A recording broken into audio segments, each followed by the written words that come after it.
There's a couple of people not here. I'll record this session on screencast, so for people who aren't here, they'll be able to catch up later. We're talking about, this should have been last week's lecture, really. Well, it should have been the topic of the whole week, I suppose. Introduction to Ruby.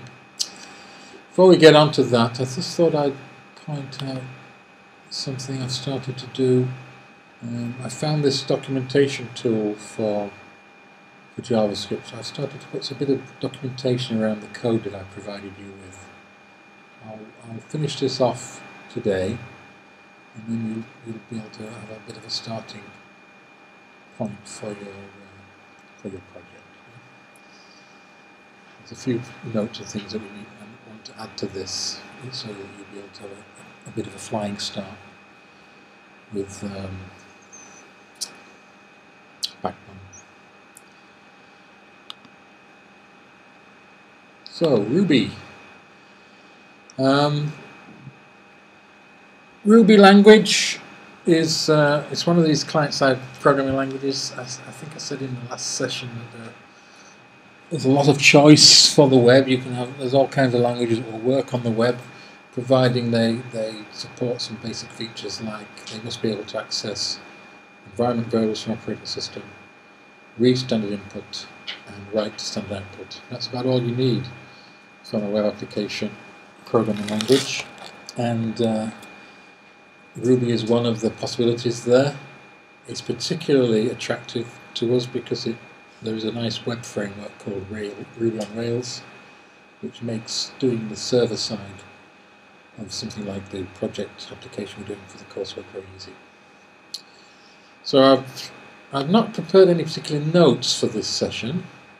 What I've done instead is provided links to the various resources, and there are a lot of resources online for this language. This is the About Ruby page, gives you a little bit of the history and some of the examples of the code. So that's linked into this Blackboard page. This is a guy who invented it, Yukihiro Matsumoto.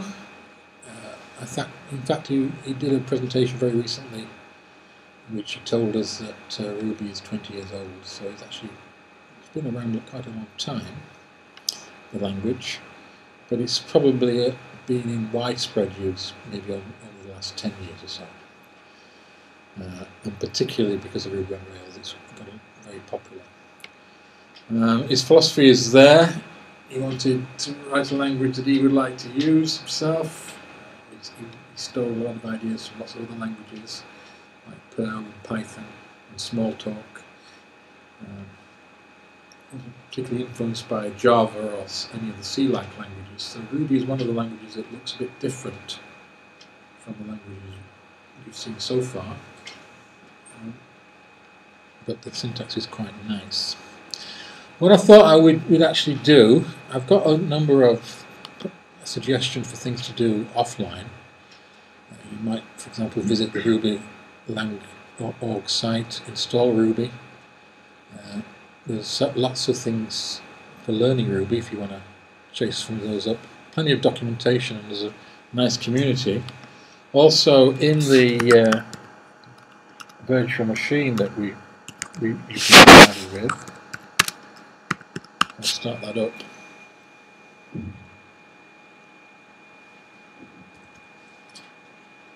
There is a Ruby installed. On a Mac, if I open a new terminal, if you've got a Mac, then you will have a version of Ruby already installed. So while that's starting up,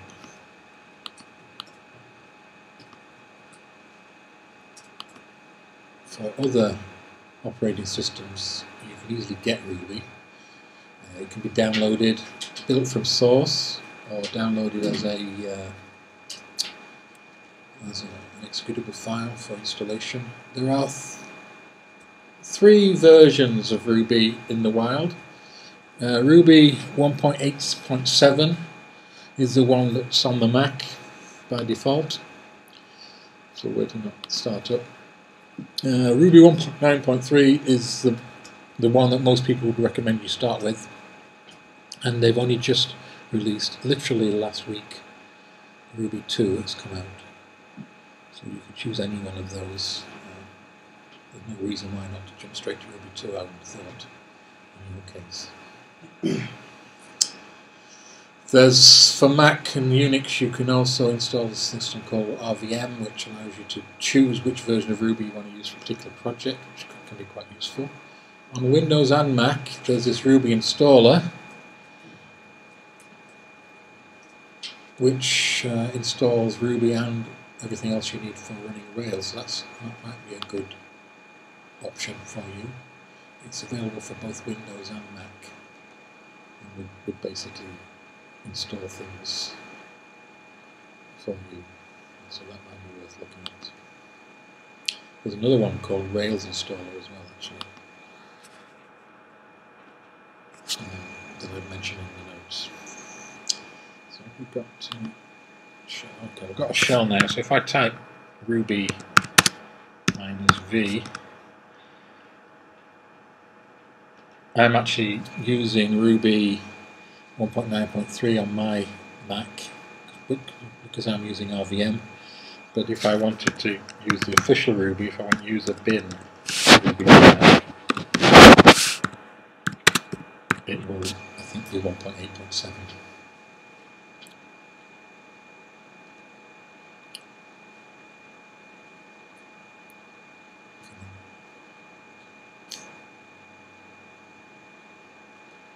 Things are a bit slow because the Vagrant is starting on my virtual machine. 1.8.7 is a standard Mac. So if you've got a Mac and you've done nothing and you type Ruby, you'll get 1.8.7.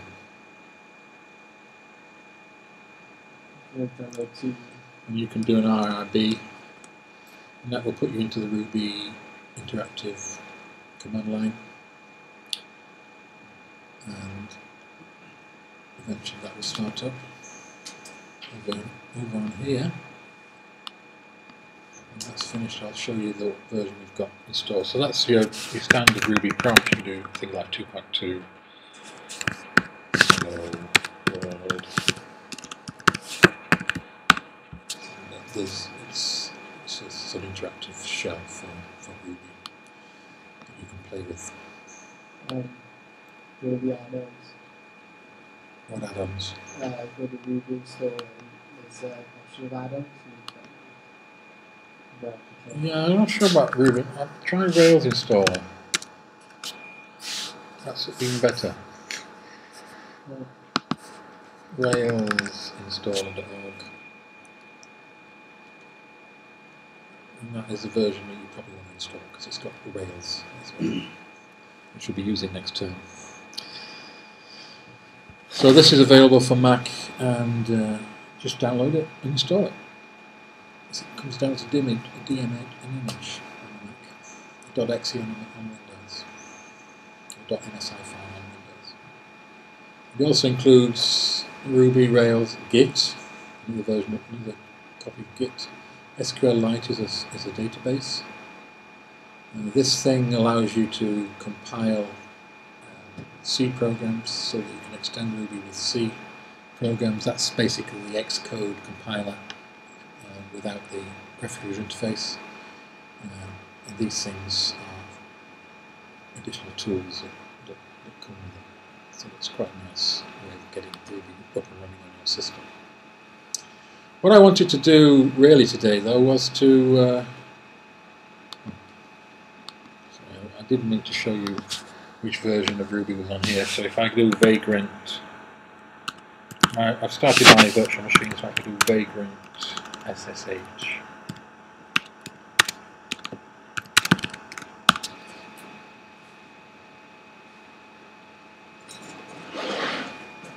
I can log into my virtual machine then, and we will see that we actually run Ruby 1.9.3 there as well.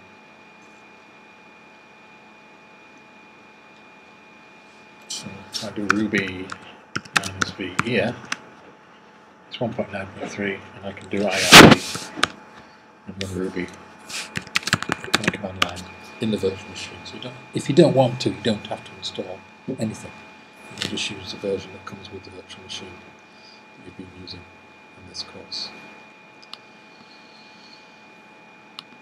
Okay, so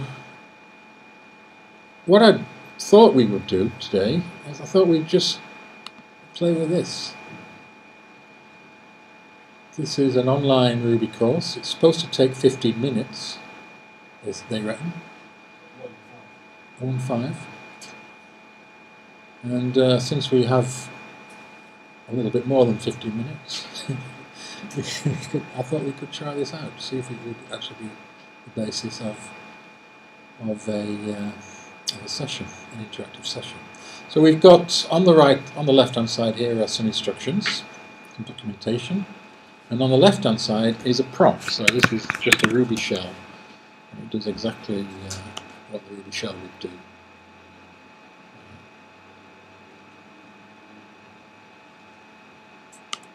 Supposedly. Oh, it's spinning. I'm just waiting for it to come back. So you've got Ruby running in the browser, and you've got some commands that you can say. You can say help, that starts the tutorial. You can say next to move on, back to go back, and clear to clear the screen. It doesn't seem to be running at the moment. I don't know if I am connected to the internet, I think.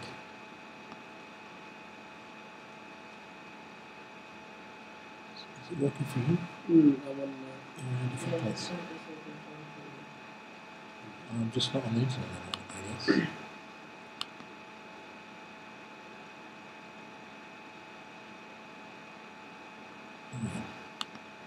Reload it.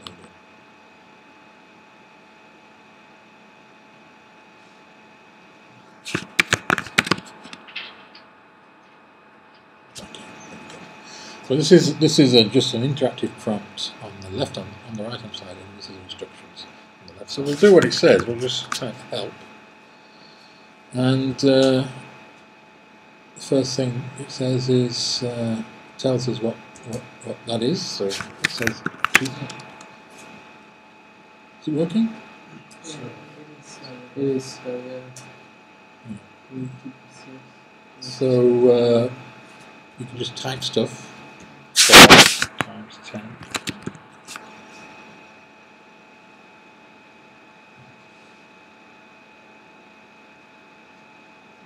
too much going on there. Yeah. I suggest Code Academy. You don't like it, do you? I do, but it'll take more than 15 minutes. You can go however long you want to. But like, who else here uses Code Academy? Nobody uses it. And it's amazing. You guys listen out. We're not going to do it unless you like show this, you know? There's other options. I mean, try Ruby. It does literally, it might take more than 15 minutes actually, but it'll cover the basics in half an hour certainly. Now, there's another online course here, Ruby in 20 minutes. There seems to be some kind of competition. This one, the idea of this one is you do it in your prompt. So you have Ruby running and you do the stuff as it says in the notes here, actually in the prompt. This is exactly the same thing. The advantage of Try Ruby is that you don't need Ruby to be installed to actually use it, whereas this one obviously requires Ruby to be installed. Now, the one that Richard is wittering on about is this one, Ruby course at the Code Academy. We seem to have a slow connection. I've pointed Code Academy to you before, haven't I?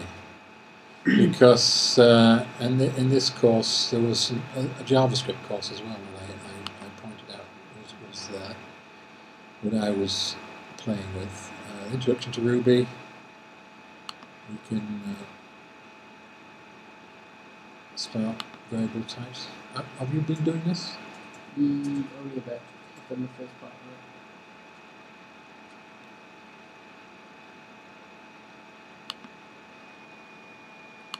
Yes. This is new. What's this? They've changed it. They've changed the interface. I don't know that. That's because there's a new version of the input and I've upgraded, so that's why I'm seeing something different. So you say my num equals 25, my boolean equals true, my string equals ruby.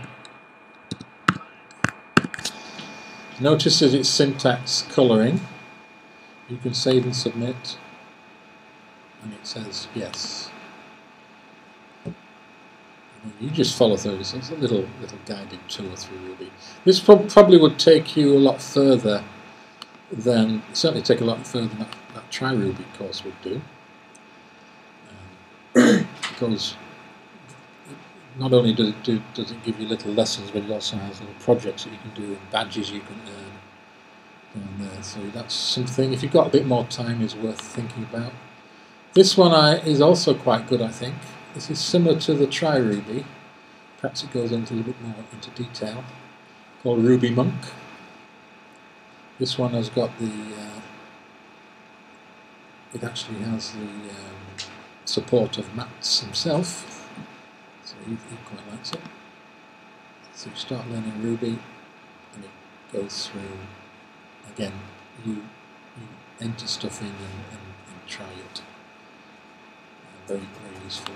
And then if you have an online version, if you've actually downloaded Ruby, there's this one as well, Ruby Cones, which basically takes you through a number of things where you actually write code in little editors.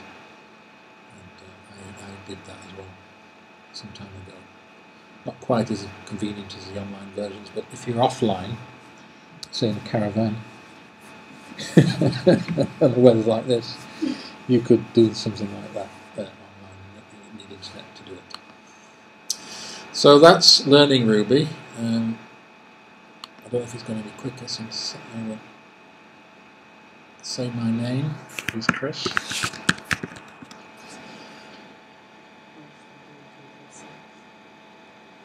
Alright, I give up on that. Well done. Code Academy all the way. Yeah, it's surprisingly slow. It's not usually slow. Yeah. This Try Ruby, the actual thing, is part of Code School, another online learning thing, and they also have courses for trying Git and trying JavaScript jQuery. So I worked through a bit of this Try jQuery free course. I've tried Git somewhere. Is on here as well.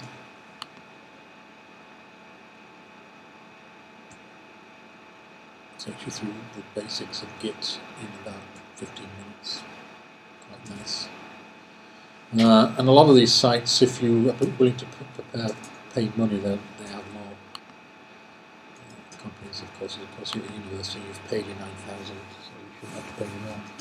I suppose is what you think. Well, if we can't try Ruby, what can we do then? Richard would recommend we try the Code Academy. It's fun. They give you badges and everything. Just yeah. I'm doing loads of stuff on there as well. It's not just Okay, so we'll see. We'll have a look at some of this variables. Okay, so like a lot of programming languages, Ruby has variables. So you can say my number is equal to 25. That just declares a variable. There's not much punctuation in Ruby. That's one thing you'll notice. No need for semicolons, things like that. So that makes it quite nice. We can change a variable at any time. So we can say 25 times 4. You said minus instead of equal. Yeah.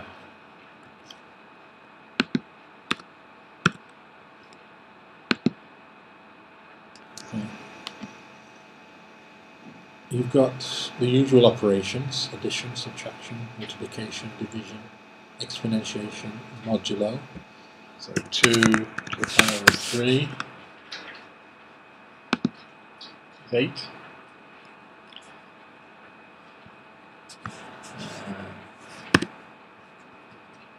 I'll get back.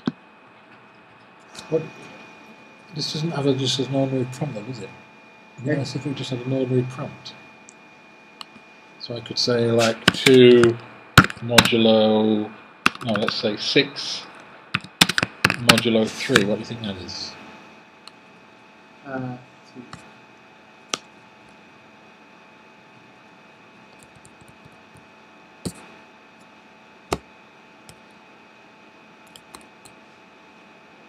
Right.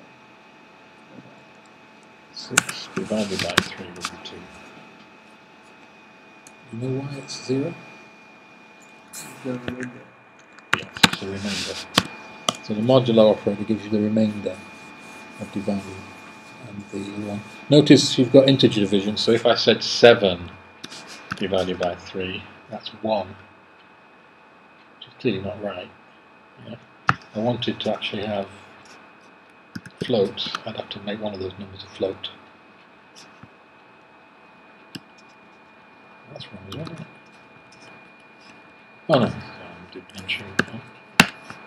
That's not 2, that is correct, 2.33333.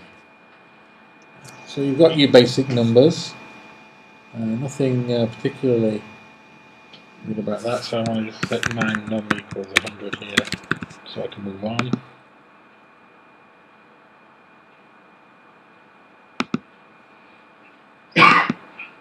Then it takes you through the various operators that you've got.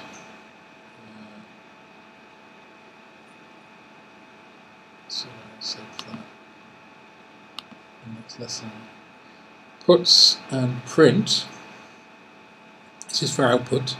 So if I want to put something to the screen, I'd say puts. And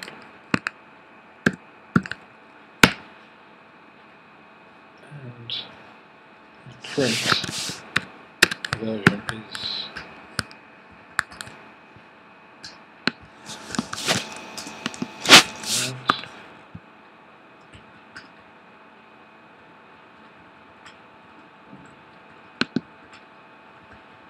what's the difference between put and print? I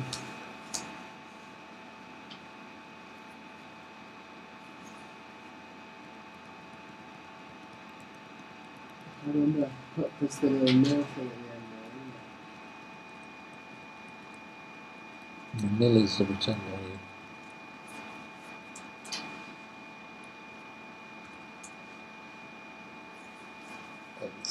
Puts a new line. Print doesn't. That's the difference. So we've got strings. So let's create a string.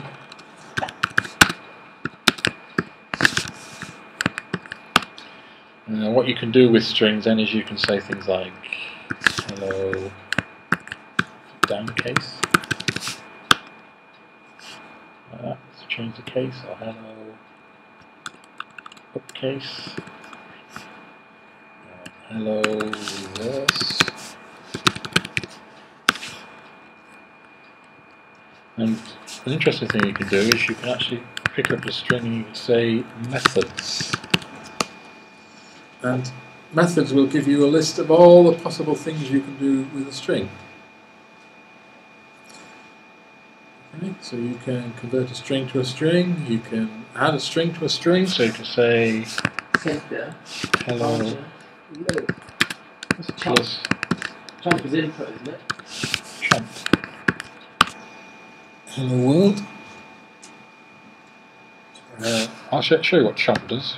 If we have hello new line,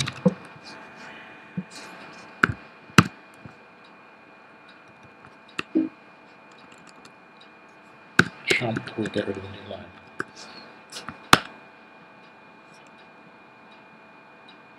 So then it's got rid of the new.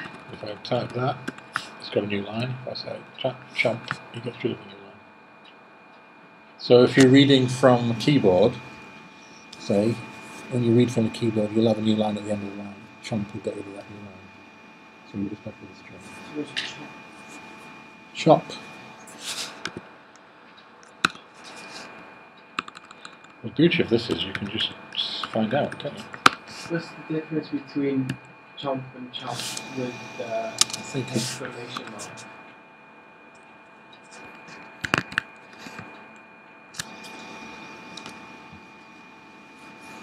Okay, the chop. I think what chop does is remove the last word. I'm not quite sure what the difference between chop and, to be honest. If you put the if you do string operations like you say hello reverse. Okay. Well, let's define a string. S equals hello. Okay. And then we say S reverse. It's not actually changed S. Okay, it's created a new string and returned the reverse of the original string. It's not changed the original string. But if I said S reverse, it would actually change the string. So the exclamation mark says change the original string.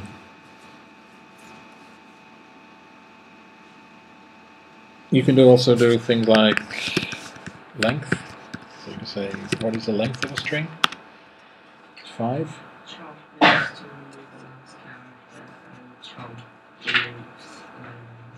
And the exclamation mark is saving them instead of. Also, it removes the last character. So if we say hello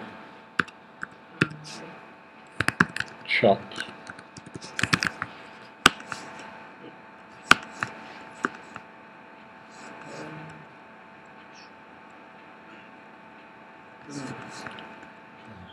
if we say S equals hello chop, and then say S chop.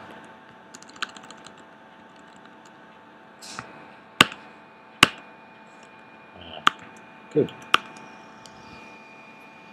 There's another one that if we'll remove spaces from the end and spaces from the beginning as well. I can't remember what that's called. This language is very nice, isn't it? It's not so everything's only there for you. You've also got things like this. Let's say we've got a string that says hello Fred. Okay, you can do things like SG sub, and then a regular expression to replace Fred by Joe.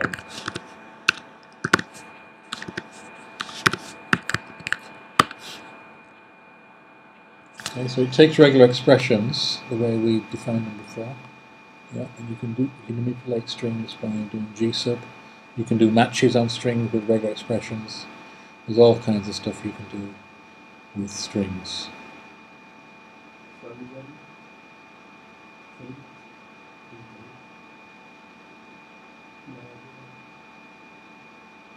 Delete.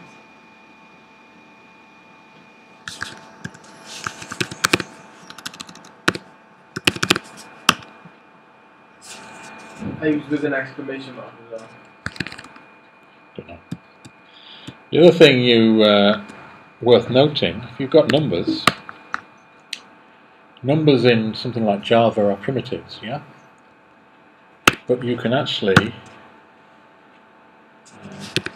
call methods on numbers in Ruby. And there are in fact methods on numbers. So you can list all the methods on a number. You notice that things like operators are methods on a number. So you could say something like 1 dot plus 2 is 3. But of course you mostly write, you normally write that like that. So everything is an object. Everything literally is an object in Ruby. You don't have a primitive type like you have in Java. So that's a nice feature. The other things it has is it's got classes, so you can define classes. You can define your own methods. You can define modules. So it's a very nice language for building applications in. And because the syntax is quite nice. Something else I'd just like to show you.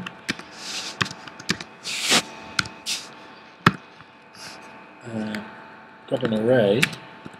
Okay, that's an array. So we can do something like this. We can say for A, each value of A, we can pass in what's called a block. And we can say I times 2. Okay. So for every element in the array,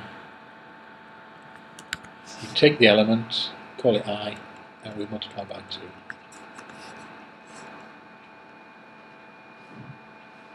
I didn't do anything. I should have put it.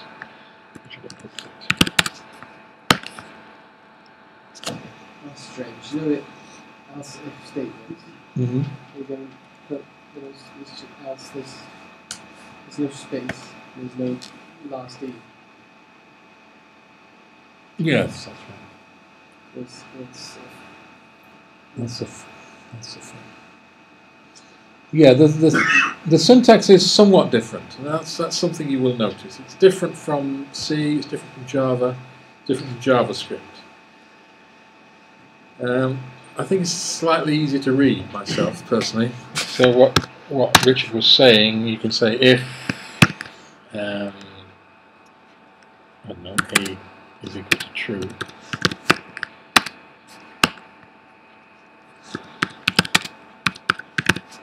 And then you can say else if.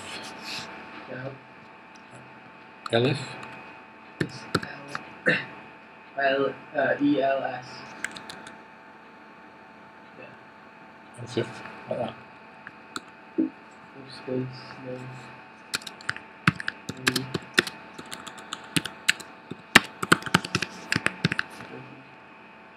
Let's have it A is false.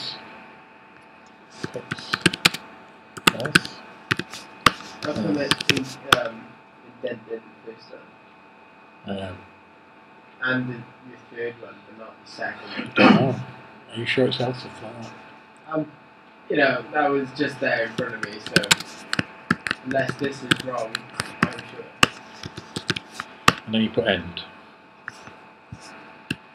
It's double equal sign. It's complaining that actually needs to be an equal sign. Yeah. For it to be equal to, it has to be double, and then JavaScript is 3, isn't it? Yeah. There is a triple equals as well. So it's a nice, I think it's a nice, easy to understand language compared to, say, PHP. And well worth learning because a lot of people are using it out there.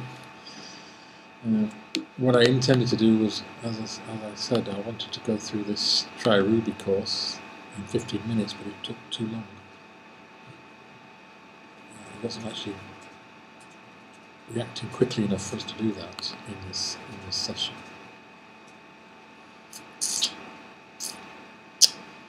So what else can we do today?